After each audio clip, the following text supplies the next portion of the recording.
CBS News political director and Face the Nation moderator John Dickerson is in Washington. John, good morning.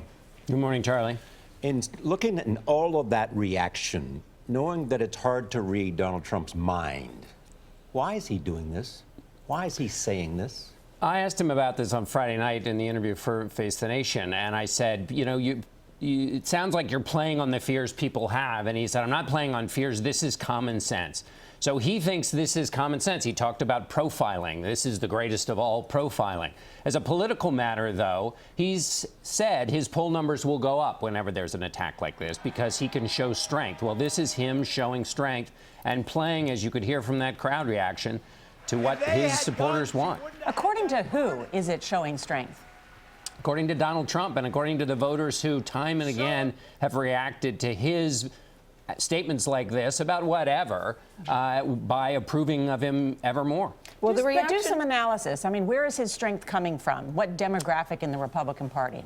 Well, the demographic in the Republican Party that we've seen consistently supporting him is non-college educated white voters. They are supporting him by vast margins, but then he also has support in other areas of the party.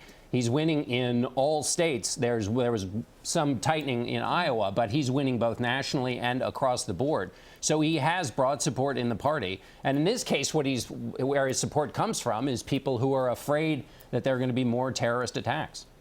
Is it fair to call him Teflon Don? Nothing seems to stick to him. Do you think it's ultimately going to hurt him?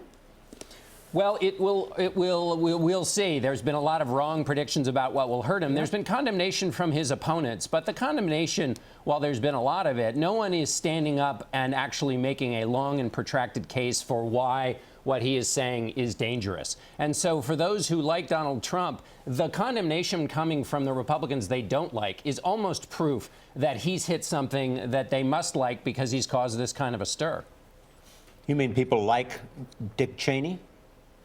Well, Dick Cheney is the surprise in here because he is considered as somebody who's always been very tough in the war on terror. So if you're having a strength competition, as Donald Trump would like this to be, Dick Cheney is somebody who's no weakling on these sets of issues. And so when he calls out Donald Trump, it is something new. But what I'm talking about, Charlie, is when all of his opponents say, oh, this is bad and he shouldn't be saying these things. When you talk to Trump supporters, when they hear that condemnation, they think, well, he must be saying something right.